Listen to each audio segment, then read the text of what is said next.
All the Lord of the Rings stories have one crucial element: the incredible scenery. It simply brings the series to life. Early peeks at what can be expected from the Rings of Power caused a stir among fans, especially about the exquisite backdrops that have been chosen to offset the action in the series. But let's look at where exactly this series was filmed. Stay with us as we bring you the lowdown and more. To start, the Hobbit world in one country. This series has been highly anticipated for a long time. Time-wise, it is set many years before the events we got to know in The Hobbit and The Lord of the Rings. It focuses primarily on the Second Age, whereas The Hobbit and Rings are set in the Third Age. The film is set exclusively in New Zealand, as was The Lord of the Rings and The Hobbit. The new installment in the Lord of the Rings franchise, by the way, is anticipated to cross the $1 billion mark. But let's take a look at the exquisite settings in New Zealand, where the action took place. Stay tuned as we take you for a magnificent ride.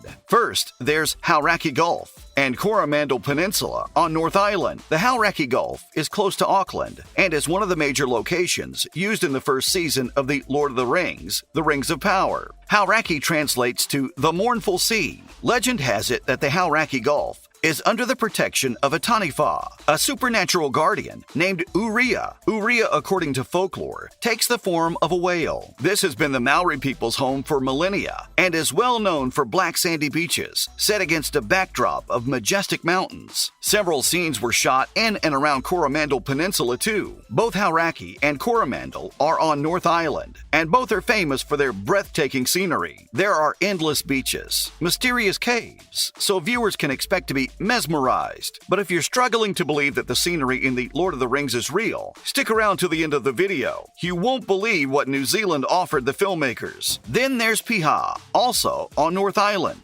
Piha should also make for a stunning cinematic experience. It's a seaside village west of Auckland, and it's known for beaches like Anawhara and Kerker. Piha is one of the more popular summer destinations around Auckland. Also, there was filming on Denise Bluffs and Mount Kidd. Denise Bluffs is in King Country. It's another major location for the first season of Rings of Power. It is located on the edge of a family farm in the Ma'ingautaki Valley near Piopio in the Waikato region of New Zealand. Denise Bluffs are enormous limestone cliffs with all kinds of unusual rock formations, and the whole lot is surrounded by native forest. Fans will undoubtedly recognize the scenery from The Hobbit, An Unexpected Journey, where it was used for the Trollshaw's forest. Several scenes were also shot in Mount Kidd, an incredible setting in Fiordland, New Zealand. The cast of Rings of Power is seen ascending Mount Kidd. This national park has remained as it is today for thousands of years. The fjords and waterfalls in this area are legendary, as are the snow-capped peaks. The whole region is also known for its waterfalls, lakes, granite peaks, and mountainside rainforests. Then the crew also set up shop in Kahurangi National Park. This is New Zealand's second largest national park after Fiordland. It was occupied by the Maori people as far back as the 14th century. The coast is also a historic destination for hunters of greenstone. In Lord of the Rings, the area was the location for Drimrill Dale, and the region south of Rivendell and Manapuri featured famous scenes in Lord of the Rings, The Two Towers. Manapuri is also part of Fiordland National Park and has the second deepest lake in all of New Zealand. The famous scene in The Two Towers when Frodo, Sam, and Gollum attempt to enter Mordor was filmed here. It also features in The Rings of Power. So when was The Rings of Power filmed? Filming started in February 2020 after unprecedented delays due to the coronavirus pandemic. The wrap happened in August 2021.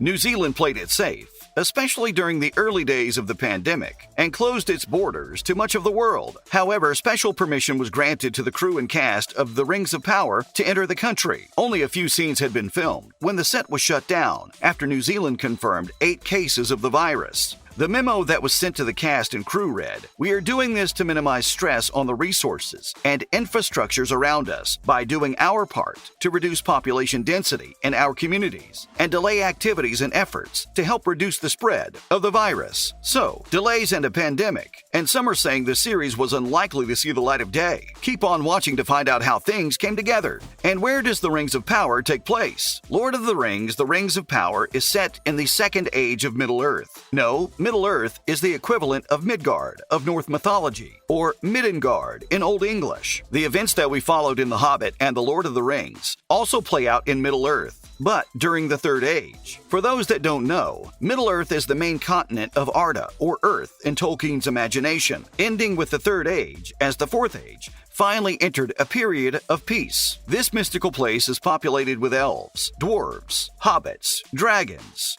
trolls, and orcs, alongside men. All mythological creatures eventually fade away until only humans are left. Is this goodbye to New Zealand, though, after the astonishing trilogy and The Hobbit? So rumor has it the Rings of Power will be moving to the UK for the next season. This is indeed so. The United Kingdom relocation will allow the cast to remain close to their homes during filming, seeing as many of them are British. On the back of this, Prime Video will also expand its footprint in Britain. As mentioned, the pandemic hit during the filming of this series. It was extremely difficult for the cast and crew to leave the country to visit family and friends. Bear in mind that the original stories, as told by Tolkien, were imagined in and around English landscapes, so the shift in filming from New Zealand to the United Kingdom will re-establish a certain authenticity concerning aesthetics and climate. The vice president and co-head of TV, Vernon Sanders, made a statement in which he said, "We want to thank the people and the government of New Zealand for their hospitality and dedication for providing the Lord of the Rings series with an incredible place to begin this epic journey." He also thanked the New Zealand Film Commission, the Ministry of Business, Innovation and Employment, Tourism New Zealand, Auckland Unlimited, and various other role players for helping to make this epic series possible. The question in everyone's mind is, when and how do we get to see this series?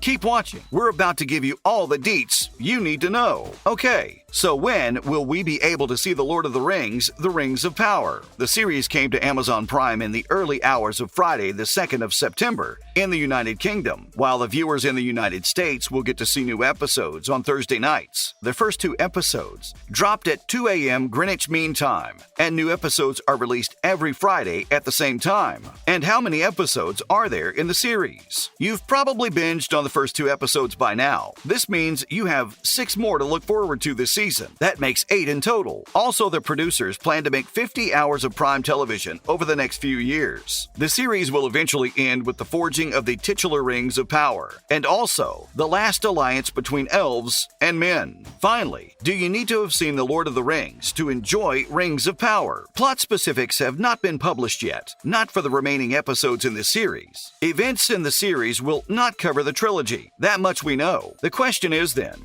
is this based on the popular book series, or a prequel, or sequel? Well, it's probably a mixture of both. Because of that, there won't be any narrative information missing from anyone who is yet to read the Tolkien books or see the Jackson movies. Jackson has always had very close proximity to the books. His respect for Tolkien's work shows in each of the movies. So it would probably enhance your enjoyment of the series if you burn the midnight oil and read Tolkien's books first. So while the series will at the very least evoke Jackson's aesthetic, it will probably defer to Tolkien's words. Thanks for watching this video. Don't forget to like, subscribe, and share. And we'll see you in the next one.